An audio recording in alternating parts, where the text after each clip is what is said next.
The stars looked cold and distant through the cracked viewport of the Cathari command ship. Admiral Vex Thalen pressed his scaled hand against the reinforced glass and watched another explosion bloom in the darkness. That was the 5th transport ship they had lost today. Each one carried 1,000 civilians trying to escape the nightmare that had consumed their home system. Vex turned away from the window and walked across the bridge. His officers worked at their stations with quiet desperation. They all knew the truth, even if nobody wanted to say it out loud. The Cathari Confederacy was dying. 7 peaceful species that had lived together for 300 years were about to be wiped out by an enemy they could not defeat. "Status report," Vex said. "To his communications officer. Sir, we have lost contact with the outer colonies. The Vorthak fleet has destroyed all our defensive platforms in the Zerion system. They are moving toward Zephyria Prime. Our analysts believe they will arrive in 72 hours. Vex closed his eyes. Zephyria Prime was their last stronghold. 3 billion souls lived on that world, most of them refugees from planets that had already fallen. If Zephyria Prime was lost, the Confederacy would cease to exist. The Vorthak Empire had appeared from the dark regions beyond the galactic rim 2 years ago. Nobody knew where they came from or why they had chosen to attack peaceful worlds. They simply arrived, demanded surrender, and destroyed anything that resisted. Their ships were massive and powerful. Their soldiers were brutal and efficient. In 2 years, they had conquered 47 star systems and killed billions of innocent people. The Confederacy had tried to fight back. Their small fleet had won. A few minor victories in the early days, but the Vorthak kept coming with more ships and better weapons. One by one, the Confederacy worlds had fallen. Now only Zephyria Prime remained, surrounded by the largest Vorthak fleet anyone had ever seen. "Admiral," called his tactical officer, "long-range sensors are detecting movement in the enemy fleet. They are beginning to advance toward the planet." Vex nodded. The final assault would begin soon. The Cathari had built every defense they could around Zephyria Prime, but it would not be enough. The Vorthak outnumbered them 50-1. The battle would be over in days, perhaps hours. "Sir," his communications officer spoke again, "we are receiving reports from the surface. The civilian evacuation centers are overcrowded. There are riots in the eastern cities. People are demanding that we surrender to save lives." "And what do you think the Vorthak will do if we surrender?" Vex asked quietly. The bridge fell silent. Everyone knew the answer. The Vorthak did not take prisoners. They did not negotiate. They conquered completely, or they destroyed everything. Surrender would only make the killing easier for them. Vex walked to his command chair and sat down heavily. He was old for a Cathari, over 200 years. He had spent his entire life serving in the Confederacy fleet, fighting pirates and smugglers and the occasional border dispute. He had never imagined he would end his career watching his entire civilization die. "Admiral," his science officer called out, "I am detecting a massive energy signature from the Vorthak command ship. They appear to be charging their planetary bombardment weapons." Vex felt his heart sink. The Vorthak were not even going to wait for a ground assault. They were going to burn Zephyria Prime from orbit, just like they had done to so many other worlds. 3 billion people would die in the next few hours, and there was nothing he could do to stop it. He looked around the bridge at his officers. They were good people, all of them. They had families on Zephyria Prime, children and parents and friends who would be dead soon. Some of them were crying. Others stared at their instruments with hollow eyes. All of them knew they were about to witness the end of everything they had ever loved. "Sir," the communications officer said softly, "perhaps we should try sending a distress signal. There might be other civilizations out there who could help us." Vex almost laughed, but it would have been a bitter sound. "Help us? Child, look at our situation. The Vorthak have the largest fleet in known space. They have weapons that can crack planets. What civilization would be foolish enough to face them in battle?" "I don't know, sir, but we have nothing left to lose." Vex considered this. The officer was right. They had nothing left to lose. In a few hours, the Confederacy would be nothing but dust and memories. Perhaps somewhere in the galaxy, there was a species with the technology and courage to face the Vorthak.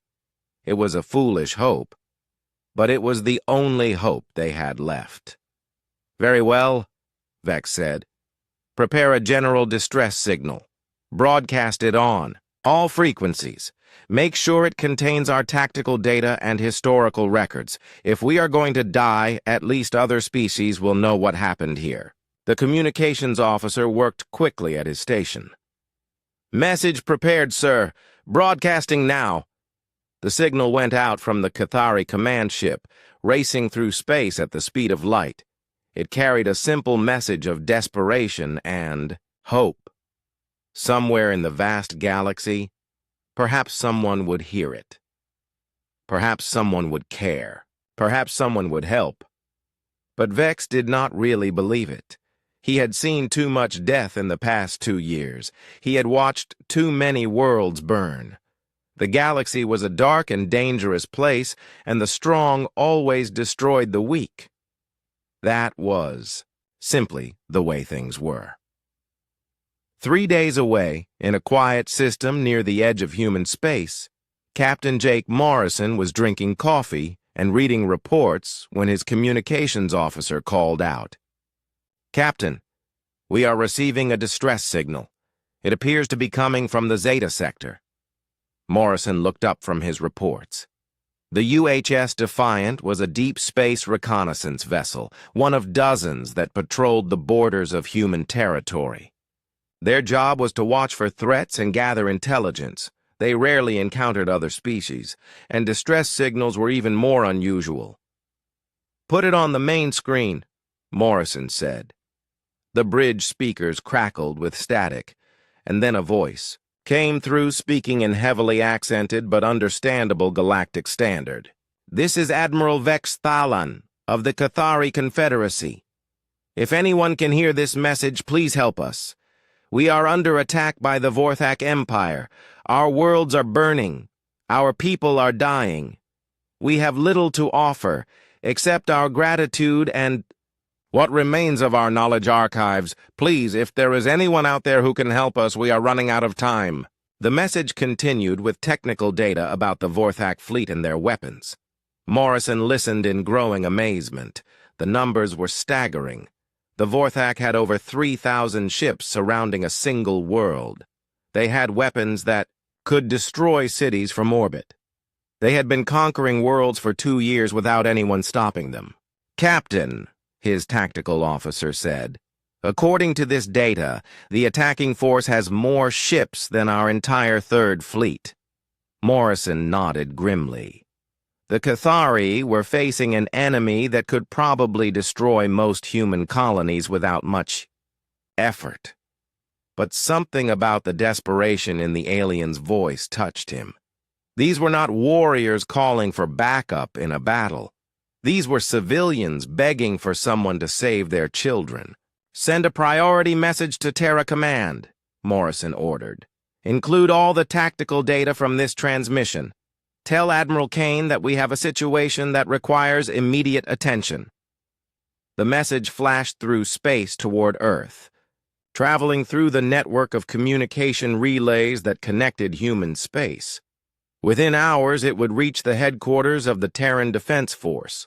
Within hours, decisions would be made that would change the galaxy forever.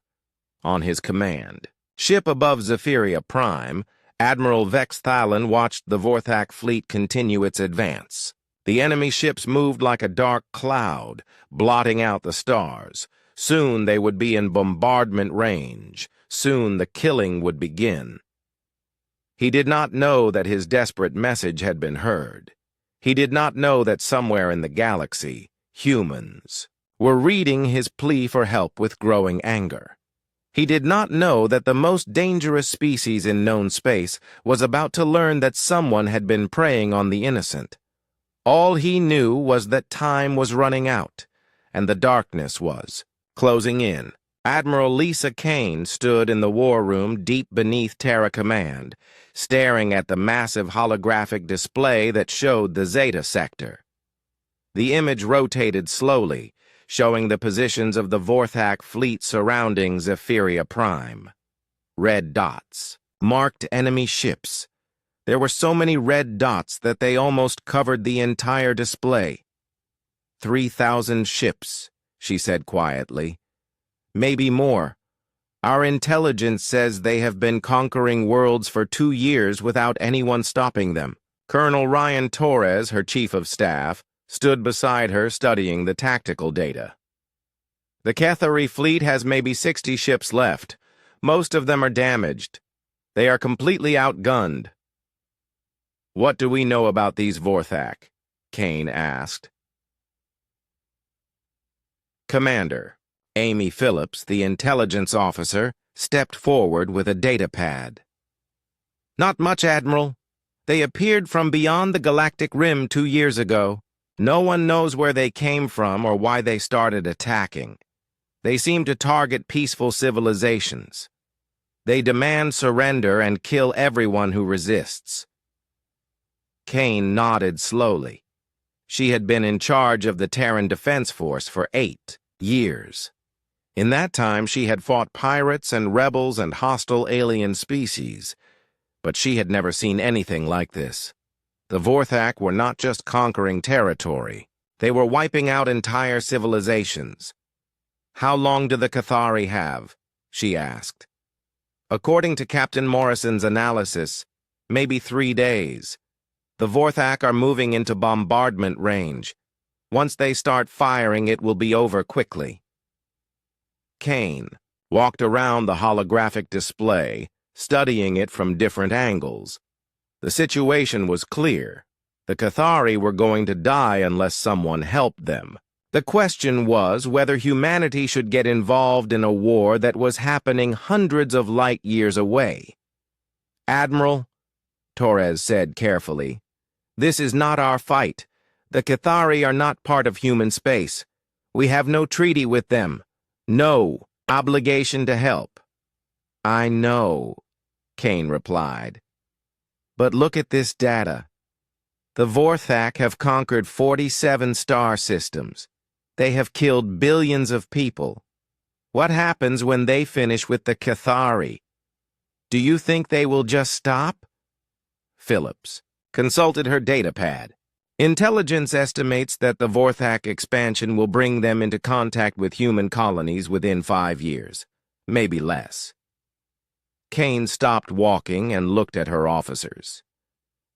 So we can fight them now, when they are focused on the Cathari, or we can fight them later when they come for us.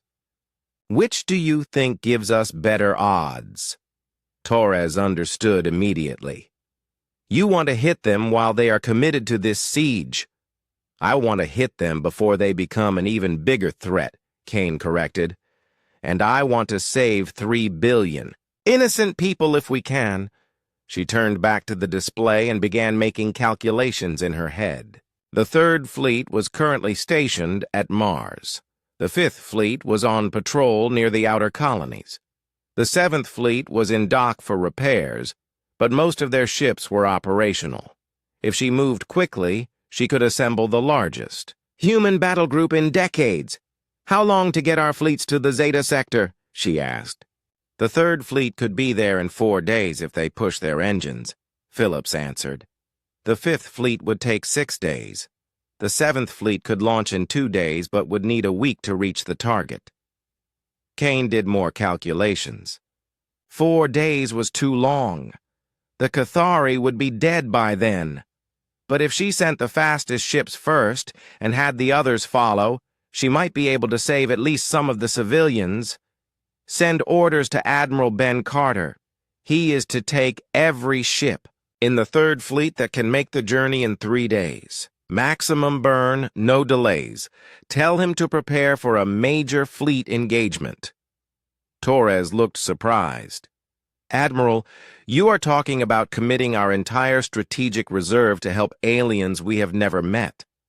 I am talking about stopping a threat before it becomes unstoppable, Kane replied. Send the orders. Phillips was already working at her communication station. Message sent, Admiral. Admiral Carter acknowledges and is beginning fleet movements. Kane nodded. Carter was a good officer, aggressive and smart. If anyone could get the fleet to Zephyria Prime in time, it would be him. But ships alone would not be enough. If the Vorthak had ground forces on the planet, they would need Marines. Contact General Marcus Webb. Tell him to prepare the 1st Marine Division for immediate deployment. Full combat load, heavy weapons, orbital drop capability. Yes, Admiral. Webb was the best ground commander in the Terran Defense Force. His Marines had fought in every major conflict for the past decade. If there was fighting to be done on the planet's surface, Webb would know how to do it. But Kane was thinking bigger than just one Marine division. The Cathari message had included detailed scans of the Vorthak fleet. Their ships were large and heavily armed, but they used old-fashioned tactics. They relied on overwhelming numbers rather than advanced technology. That gave humanity an advantage. Phillips, I want you to contact Dr. Emma Rodriguez at the Advanced Weapons Lab. Tell her we need every experimental system she has been working on. Kinetic bombardment platforms, molecular disruptors, anything that can give us an edge. Admiral, most of those systems are still in testing. We don't know if they will work in actual combat.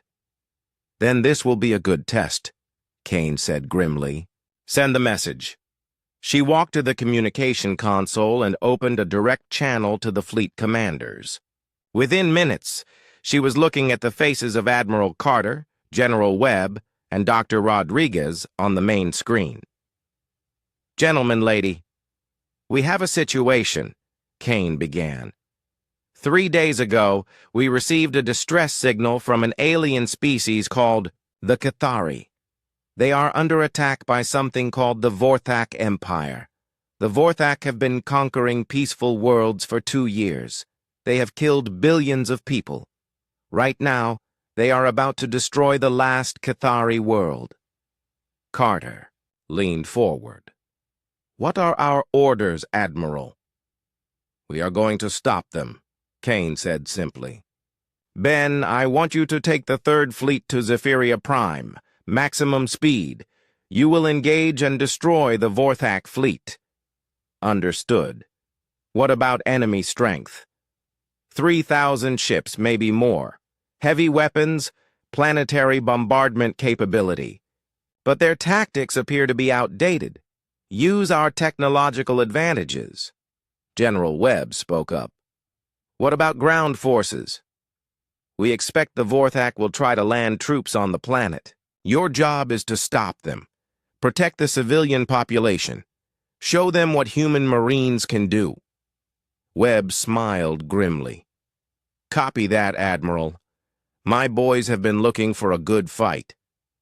Dr. Rodriguez looked nervous. Admiral, the experimental weapons are not ready for field deployment. We have only run computer simulations. Doctor, in 3 days, those weapons may be the difference between saving 3 billion lives and watching them die. Get your equipment loaded onto the fleet ships. We will test them in combat. The meeting continued for another hour as they worked out the details. Ship assignments, supply lines, communication protocols, rules of engagement. Kane made it clear that this was not a limited intervention. If humanity was going to fight the Vorthak, they were going to fight to win.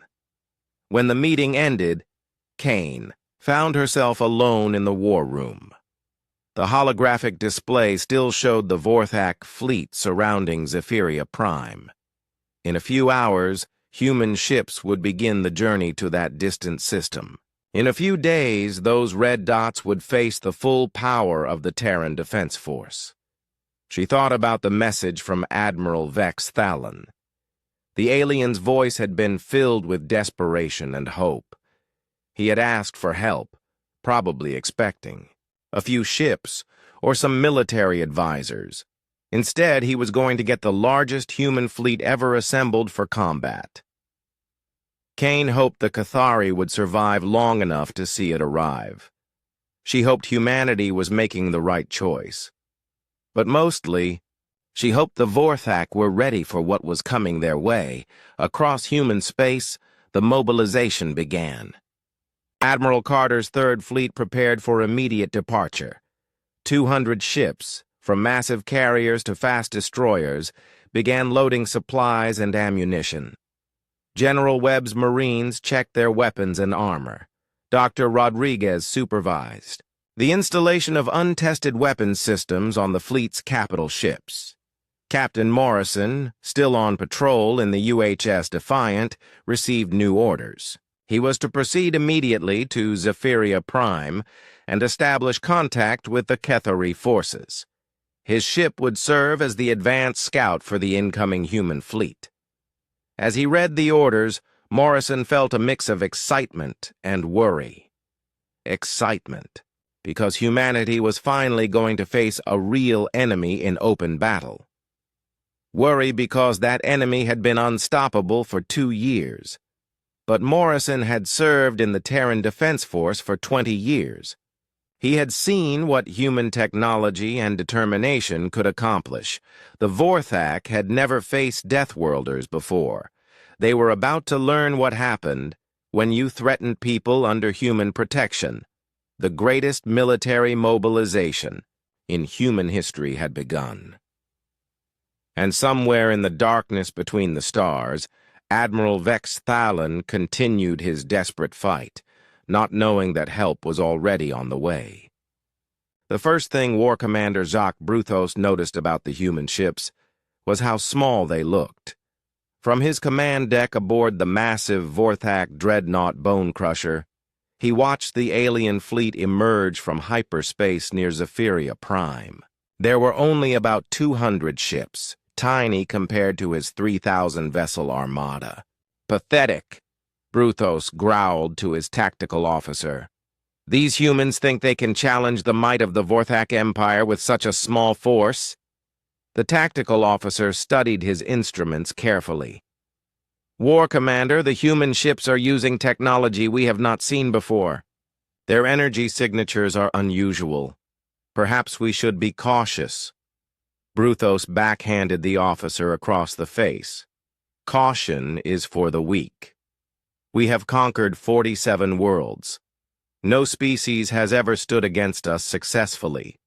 These humans will learn the same lesson as all the others. On the bridge of the UHS Vengeance, Admiral Ben Carter studied the enemy fleet through his tactical display. The Vorthak ships were massive, each one 3 times the size of a human heavy cruiser. But size was not everything in space combat. Carter had spent 30 years learning how to fight, and he knew that speed and precision often beat raw power. Ulbo, ships. This is Admiral Carter. He spoke into his communication system. You have seen the intelligence reports. The Vorthak have been killing innocent civilians for 2 years. Today, we show them what happens when they face soldiers from Earth. Begin attack pattern Alpha. The human fleet spread out in a complex formation that the Vorthak had never seen before. Instead of charging straight at the enemy like most species did, the human ships moved in 3 dimensions, using the gravity of nearby moons and asteroids to gain speed and change direction quickly. Captain Nick Thompson commanded the destroyer, squadron that led the attack. His ship, the UHS Lightning, was one of the fastest vessels in the Terran fleet. As he approached the enemy formation, he activated the new kinetic bombardment system that Dr. Rodriguez had installed just days before. "Target the lead Vorthak ship," Thompson ordered his weapons officer. "Full spread of kinetic rounds." The lightning fired a dozen tungsten rods, each one moving at a significant fraction of light speed. The Vorthak dreadnought's shields flared. As the projectiles struck, then failed completely, the rods punched through the ship's armor like it was paper, tearing massive holes in the hull. "Direct hit," the weapons officer reported. "Enemy ship is venting atmosphere and debris." Bruthos stared in shock as his lead ship exploded in a ball of fire and metal. The humans had destroyed a Vorthak dreadnought with a single attack run. That was supposed to be impossible. "All ships, concentrate fire on the human fleet," he commanded. "Destroy them all." The Vorthak ships opened fire with their massive plasma cannons. Beams of superheated energy lanced across space toward the human vessels. But the humans were no longer where the Vorthak expected them to be. They moved too fast, changed direction too quickly, used tactics that seemed almost random. Commander Helen Wright led her fighter squadron through the enemy formation like a swarm of angry wasps. Her pilots had trained for years in the asteroid belts of the Sol system, learning to fly through debris fields and tight spaces. The huge Vorthak ships were easy targets for fighters that could dodge between their weapon turrets. "Blue Squadron, target their engine sections," Wright commanded. Over the radio, "Red Squadron, go for their weapon systems. Let's see how tough these alien ships really are." The human fighters swarmed over the Vorthak vessels, their weapons tearing into critical systems. Each fighter was small enough to avoid most of the enemy's big guns, but carried enough firepower to seriously damage a capital ship. Within minutes, a dozen Vorthak vessels were dead in space, their engines destroyed and their weapons offline. But the real surprise came when the human capital ships engaged at close range. Captain Laura Mitchell's heavy cruiser UHS Thunderbolt closed to point-blank distance with a Vorthak battleship and fired her main guns.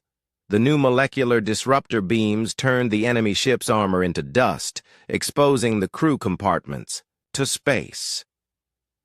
The Vorthak had never faced weapons like these. Their shields were designed to stop plasma beams and kinetic rounds, not weapons that could break down matter at the molecular level.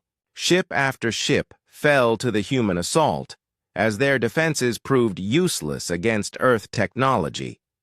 Meanwhile, on the surface of Zephyria Prime, the ground battle was beginning. The Vorthak had landed over 2 million soldiers on the planet, expecting to overwhelm the remaining Cathari defenders through sheer numbers. They had used this tactic successfully on dozens of worlds, but they had never fought humans before. Colonel Danny Murphy's 1st Marine Division hit the beach just as dawn was breaking over the main Cathari city. The Marines came down in drop, pods that could punch through enemy fire and land anywhere on the battlefield. Each Marine wore powered armor that made them stronger and faster than any normal soldier. Sergeant Pete Johnson led his squad through the ruins of the city's outer districts. The Vorthak had been bombarding the area for hours, turning buildings into rubble and filling the air with smoke and dust. Normal soldiers would have trouble fighting in such conditions, but humans had evolved on a world where survival meant adapting to any environment. "Contact front," Johnson's point man called out. "Vorthak patrol, 12 soldiers, 300 meters.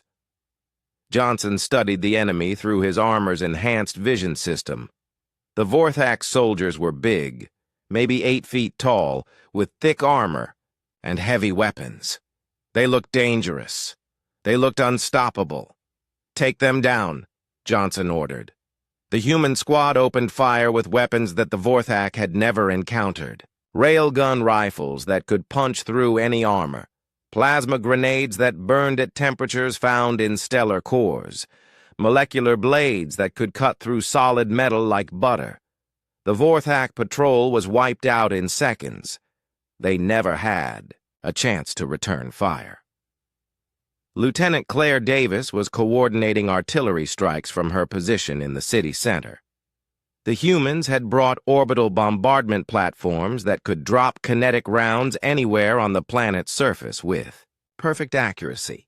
When Vorthak formations tried to mass for an attack, they found themselves targeted by weapons fired from space. "Fire mission complete," Davis reported over the radio. "Enemy armored column destroyed, no human casualties, all across the battlefield." The story was the same. The Vorthak had overwhelming numbers, but the humans fought like nothing the galaxy had ever seen. They moved through terrain that should have been impossible to cross. They survived wounds that should have been fatal. They attacked positions that should have been impregnable. The Vorthak soldiers began to realize they were not fighting normal aliens. These humans came from a world where everything was trying to kill them. They had spent millions of years learning how to survive against impossible odds. War was not something they did. It was something they were. Major Tim Rodriguez led his mechanized unit through the Vorthak rear lines, hunting for enemy command posts. His tanks were smaller than Vorthak vehicles, but moved 3 times as fast, and carried weapons that could destroy anything the enemy had built. "Target acquired," his gunner reported. "Vorthak command bunker 2 kilometers northeast." "Light it up," Rodriguez ordered. The tank's main gun fired a single round that traveled too fast for the naked eye to follow. The Vorthak bunker simply disappeared, replaced by a crater 50 meters wide. Inside that bunker, the local Vorthak commander had been planning an assault on a Cathari refugee center. Now he was dead, along with his entire staff. In space, the battle was turning into a complete disaster for the Vorthak fleet. Admiral Carter's ships had destroyed over 300 enemy vessels while losing only a handful of their own. The human tactics were too advanced, their weapons too powerful, their coordination too perfect. Bruthos watched his mighty fleet crumble around him and felt something he had never experienced before: fear. Real, bone-deep terror at the realization that his forces were completely outmatched. "War Commander," his communications officer called out, "we are receiving surrender requests from 12 of our ships. They are requesting permission to withdraw." Bruthos snarled in rage. "The Vorthak Empire does not retreat. Order all ships to fight to the death." But even as he spoke, he could see more of his vessels exploding under human fire. The aliens moved through his formation like predators among prey, picking off his ships one by one with ruthless efficiency. On the planet below, Colonel Murphy was receiving reports from all his unit commanders. The Vorthak ground forces were in full retreat. What had started as an invasion by 2 million soldiers was turning into a rout. "Sir," one of his captains reported, "the enemy is trying to evacuate their remaining forces to orbit. Should we let them go?" Murphy thought about the Cathari civilians, who had died over the past 2 years. He thought about the burned worlds and empty cities that the Vorthak had left behind them. "Negative," he replied. "No Vorthak leaves this planet alive. Hunt them down." The human Marines began a systematic pursuit of the fleeing enemy soldiers. There would be no mercy. There would be no prisoners. The Vorthak had chosen to prey on innocent people, and now they would face the consequences of that choice. "Admiral." Carter received a message from Admiral Kane back on Earth. "Ben, what is your status?" War Commander Jacques Bruthos felt his ship shake as another human weapon struck his hull. Through the smoke and sparks filling his command bridge, he could see his fleet dying around him. Of the 3,000 ships he had brought to conquer Zephyria, Prime, fewer than 800 remained. The rest were floating debris or fleeing toward the edge of the system. "War Commander," his navigation officer called out, blood running down his face from a head wound. "We must retreat. The humans are destroying everything in their path." Bruthos wanted to argue, but the facts were clear on his tactical display. The human fleet had torn through his forces like they were made of paper. Their weapons were beyond anything he had encountered. Their tactics were impossible to predict. His mighty armada was being annihilated by a force 1/10 its size. "Signal. All ships," he said through gritted teeth. "General retreat. We will regroup at the Mortaxa system and plan our next move." The surviving Vorthak ships began to turn away from the battle, their engines burning at maximum power as they tried to escape. But Admiral Ben Carter had received very specific orders from Admiral Kane back on Earth. No mercy, no quarter, no survivors. "All ships, this is Admiral Carter," he broadcast to his fleet. "The enemy is attempting to retreat. Our orders are clear. Every Vorthak ship must be destroyed. Begin pursuit operations." Captain Joe Adams commanded the heavy cruiser UHS Retribution, one of the fastest ships in the human fleet. As the Vorthak vessels fled toward the outer system, Adams pushed his engines past their safety limits to catch them. "Target the trailing enemy ships," he ordered his weapons officer. "Fire when ready." The Retribution's main guns spoke with thunder that echoed through space. Kinetic rounds and molecular disruptor beams reached across the darkness to strike the fleeing Vorthak vessels. One by one, they exploded into clouds of superheated gas and metal fragments. "Direct hits on 3 enemy ships," the weapons officer reported. "All targets destroyed." Adams smiled grimly. "Find the next group. We are not stopping until they are all dead."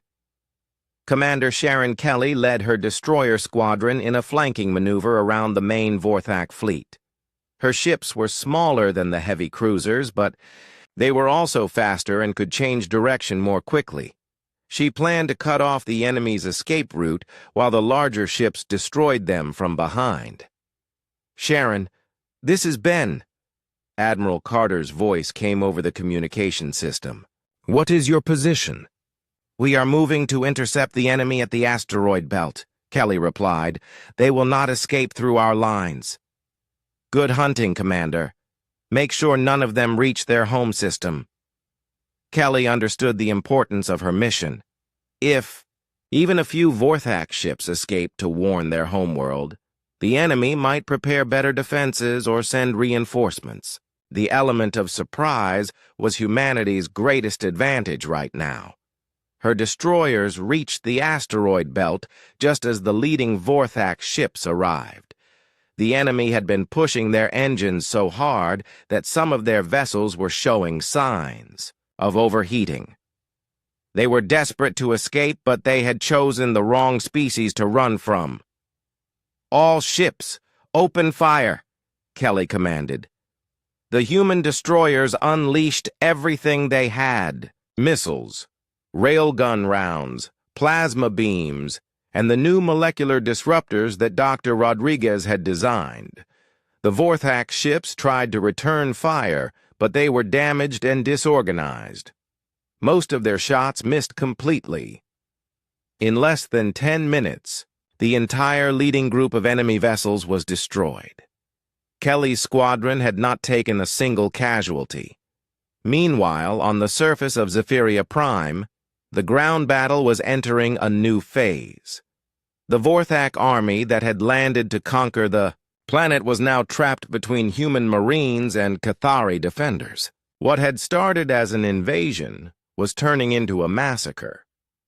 Major Tim Rodriguez led his armored battalion through the ruins of the planet's capital city. His tanks moved slowly through the rubble-filled streets, hunting for any remaining Vorthak soldiers. The enemy had tried to set up defensive positions in the city buildings, but human weapons could punch through any cover they found. "Contact left," his gunner reported. "Vorthak squad in the shopping complex, second floor." Rodriguez studied the building through his tank's targeting system. He could see the alien soldiers moving behind windows, trying to set up heavy weapons to ambush human patrols. "Remove the building," he ordered. The tank's main gun fired once. The entire shopping complex collapsed into a pile of concrete and steel. Any Vorthak soldiers inside were crushed instantly. "Target destroyed," the gunner confirmed. "No movement detected." This was how the battle had gone for hours. The Vorthak soldiers were brave enough, but they had no answer for human firepower and tactics. Their weapons could not penetrate human armor. Their positions could not withstand human bombardment. Their strategies could not adapt to human mobility. Captain Laura Mitchell led her Special Forces team through the underground tunnels beneath the city. Intelligence reports suggested that high-ranking Vorthak officers were hiding in bunkers deep below ground, trying to coordinate their remaining forces. "Movement ahead," her point man whispered over the radio. "2 guards at the tunnel entrance." Mitchell studied the situation through her helmet's enhanced vision. The Vorthak sentries were positioned well, with good fields of fire down the tunnel. Any normal assault would result in casualties, but Mitchell's team was not normal. "Sam, take the one on the left," she whispered to Lieutenant Sam Foster. "I will take the right. On my mark." They fired simultaneously with silenced weapons. Both guards dropped without making a sound. The team moved forward quickly, deeper into the tunnel system. They found the Vorthak command bunker 15 minutes later. Through thermal imaging, Mitchell could see at least 30 enemy officers inside, working at communication equipment and tactical displays. These were the aliens responsible for the invasion of Zephyria Prime. "Plant the charges," Mitchell ordered her demolitions. "Expert, y'all bring the whole place down." The explosives were positioned carefully around the bunker's support structure. When they detonated, the entire underground complex collapsed. Every Vorthak officer inside was killed instantly. Above ground, Colonel Danny Murphy was coordinating the final phase of the ground assault. His Marines had driven the surviving Vorthak forces into a small area near the planet's main spaceport. The aliens were trying to evacuate their remaining troops, but human fighters controlled the skies. "Sir," his communications officer reported, "we are receiving surrender offers from several Vorthak units. They want to negotiate terms." Murphy looked at the tactical display showing enemy positions. These were the same aliens who had spent 2 years conquering peaceful worlds and killing innocent civilians. They had never shown mercy to anyone they defeated.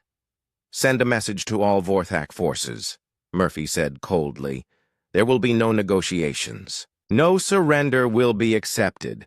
They chose to make war on defenseless people. Now they face the consequences." The final assault began at sunset. Human Marines attacked from 3 directions while orbital bombardment cleared the enemy's heavy weapons. The Vorthak fought desperately, knowing they were all going to die, but desperation could not overcome superior firepower and training. By midnight, the last Vorthak soldier on Zephyria Prime was dead. 2 million invaders had been completely destroyed by 50,000 human Marines. Not a single enemy had escaped to orbit. In space, the pursuit was continuing across multiple star systems.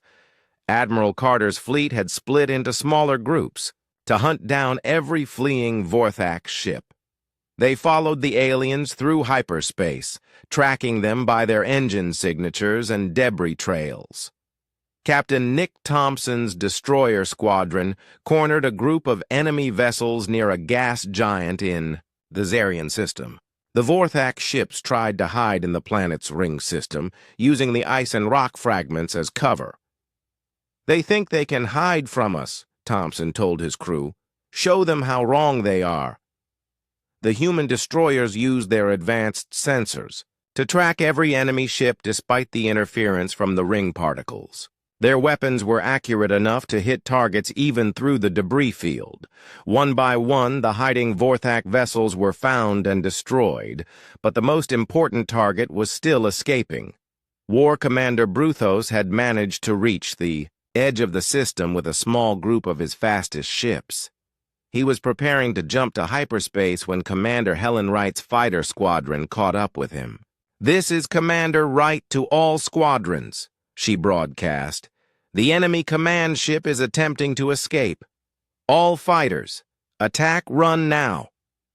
The human fighters swarmed over Bruthos's ship like angry hornets. Their weapons were too small to destroy. A dreadnought quickly, but they could target critical systems. Engine clusters, weapon turrets, communication arrays, life support systems.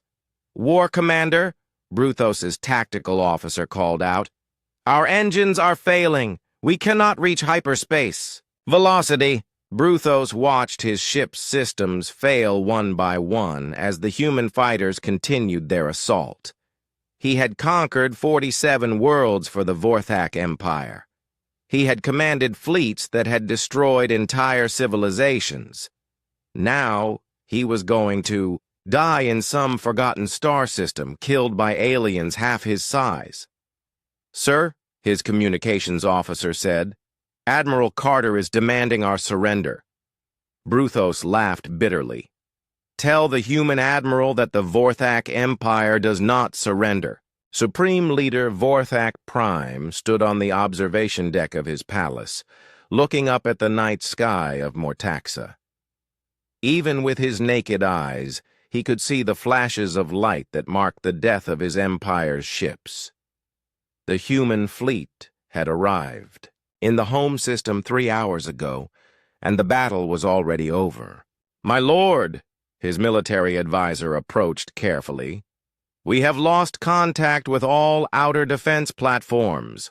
The reserve fleet is requesting permission to retreat to the inner planets." Vorthak Prime did not turn around. He had ruled the Empire for 30 years, watching it grow from a small collection of worlds to a force that controlled hundreds of star systems. Now he was watching it die in a single day. "How many ships do the humans have?" he asked quietly. "Our last reports indicated approximately 400 vessels, my lord. But they fight like nothing we have ever encountered. Each human ship appears to be worth 10 of ours." Vorthak Prime finally turned to face his advisor. The alien's face was pale with fear, his hands shaking as he held his data pad. "And our ground defenses? The humans have landed Marine forces on 12 of our outer worlds. Complete communication blackout from all of them. We believe they are systematically destroying our military installations." The Supreme Leader walked to his command console and activated the system-wide communication network. Across Mortaxa and the surrounding planets, every Vorthak citizen would hear his words. "People of the Empire," he began, "today we face our final battle. For 2 years, we have conquered the weak and defenseless. We believed ourselves to be the strongest force in the galaxy. We were wrong. The humans have come to collect payment for our crimes, and that payment is our complete destruction." On the bridge of the UHS Vengeance, Admiral Ben Carter studied the tactical display showing the Mortaxa system. The Vorthak had assembled their last fleet here, over 2,000 ships defending their homeworld. It was the largest space battle in galactic history, and it was about to begin. "All ships, this is Admiral Carter," he broadcast to his fleet. "Today we finish what the Vorthak Empire started. They chose to prey on innocent people. They chose to destroy peaceful worlds. Today, they learn the price of those choices. The human fleet moved into attack formation with perfect precision. Every captain knew their role. Every weapons officer had checked their systems twice. Every Marine was ready for the final assault. Captain Greg Brown commanded the battleship UHS Thunderstorm, leading the heavy assault group toward the enemy's main battle line. His ship carried some of Dr. Rodriguez's most advanced weapons, including experimental plasma cannons that could burn through any known armor. "Target the enemy flagship," Brown ordered his weapons officer. "Full spread. Maximum power." The Thunderstorm's main guns erupted in a display of raw destruction that lit up the darkness of space. Beams of superheated plasma reached across the void to strike the Vorthak command ship. The enemy vessel's shields flared brilliant white, then collapsed completely. The plasma beams burned through the hull like it was tissue paper. "Direct hit," the weapons officer reported with satisfaction. "Enemy flagship is breaking apart." But Brown was not satisfied with destroying just one ship. His battleship continued firing as it moved through the enemy formation, each shot claiming another Vorthak vessel.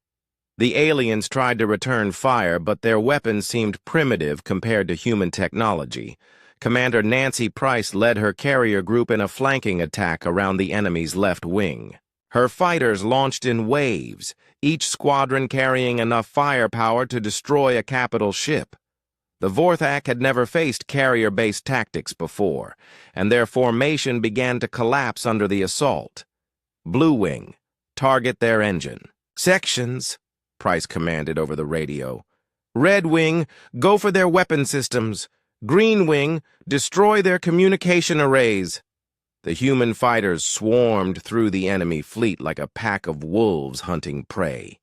Each pilot had trained for years in the asteroid fields and gas giant atmospheres of human space. They moved through the three-dimensional battlefield with an agility that the Vorthak could not match. Lieutenant Colonel Paul Singh was leading the ground assault on Mortaxa itself. His armored division had landed on the planet's main continent and was advancing toward the capital city. The Vorthak had built massive defensive walls around their cities, but human weapons made such barriers meaningless. "Target the wall section at grid reference 77 Alpha, Singh ordered his artillery commander. "Bring it down." The human tanks fired in unison, their kinetic rounds striking the defensive wall with the force of small asteroids. The barrier, which had taken the Vorthak 50 years to build, collapsed in minutes. Singh's tanks rolled through the gap, advancing into the heart of the enemy capital. The Vorthak defenders tried to stop them with everything they had: plasma cannons, missile launchers, energy weapons that could melt steel. But human armor was designed to survive on a world where everything was trying to kill you. The alien weapons barely scratched the paint on the human vehicles. Major Diane Campbell led her engineering unit through the Vorthak government district, systematically destroying every military installation they found. Command bunkers, communication centers, weapons factories, training facilities. Her Marines moved with ruthless efficiency, leaving nothing behind that could be used to rebuild the Empire's military power. "Campbell to Singh," she reported over the radio. "Sector 7 is clear. All enemy military assets destroyed. Moving to Sector 8. "Copy that, Campbell. Good work. Keep moving." In space, the battle was reaching its climax. Admiral Carter's fleet had destroyed over half the Vorthak reserve fleet, and the rest were scattered and disorganized. The aliens had fought bravely, but bravery meant nothing against superior technology and tactics. Captain Joe Adams brought the UHS Retribution alongside a Vorthak battleship that was trying to escape toward the outer system. At point-blank range, his molecular disruptor beams turned the enemy ship's armor into dust, exposing the crew compartments to the vacuum of space. "Another one down," Adams reported to the fleet command, moving to engage the next target. But even as the human fleet continued its systematic destruction of the enemy forces, Admiral Carter was thinking about the future. The Vorthak Empire would be completely destroyed within hours, but what came next? How many other species in the galaxy were watching this battle? How many would decide that humanity was too dangerous to ignore? His thoughts were interrupted by a message from Admiral Kane back on Earth. "Ben, what is your status?" "Ma'am, enemy resistance is collapsing. We have destroyed approximately 1,500 enemy ships with minimal losses. Ground forces are advancing on all major population centers." "Any sign of surrender?" Carter looked at his tactical display. Even now, with their empire dying around them, the Vorthak ships continued to fight. No white flags, no surrender broadcasts, no requests for mercy. "Negative, Admiral. They are fighting to the last ship." "Then finish them." Kane's voice was cold. "And final, every last one." On Mortaxa, Supreme Leader Vorthak Prime watched his palace guards fall back as human marines advanced through the city. His advisors had fled hours ago, leaving him alone in the massive throne room that had once been the center of a galactic empire. The doors exploded inward as human soldiers blasted their way through. Colonel Danny Murphy stepped through the smoke, his powered armor making him look like a mechanical demon. Behind him came a squad of Marines, their weapons trained on the alien leader. "Supreme Leader Vorthak Prime," Murphy said in perfect Vorthak language. "By the authority of the Terran Defense Force, you are charged with genocide, war crimes, and crimes against sentient beings. How do you plead?" Vorthak Prime straightened to his full height, trying to maintain some dignity in his final moments. "I plead that we did what we thought was necessary for the survival of our species." "The same excuse every tyrant uses," Murphy replied, "and the same fate awaits all of them." The Vorthak leader made one final broadcast to his dying empire. "We sought to conquer the weak and peaceful. Instead, we awakened demons from the depths of space. Let our fate serve as a warning to all who would prey upon the innocent. The Deathworlders are watching, and their mercy died long ago." Murphy's weapon fired once. Supreme Leader Vorthak Prime fell to the floor of his throne room, the last ruler of an empire that had conquered 47 worlds and killed billions of innocent people. In space, the final Vorthak ship died in a burst of plasma fire. Admiral Carter stood on his bridge, looking at a tactical display that showed only human vessels. The enemy fleet was completely destroyed. The ground forces were eliminated. The government was dead. The Vorthak Empire no longer existed. "All ships, this is Admiral Carter," he broadcast to his fleet. "Mission accomplished. Begin departure preparations." But before the human fleet left, the Mortaxa system, Admiral Carter sent a message that would be received by every species in the galaxy, every civilization with the technology to monitor interstellar communications would hear humanity's declaration. "This is Admiral Ben Carter of the Terran Defense Force. The Vorthak Empire has been completely destroyed for their crimes against innocent civilizations. Let this serve as notice to all species. Humanity stands ready to answer calls for help from those who cannot defend themselves."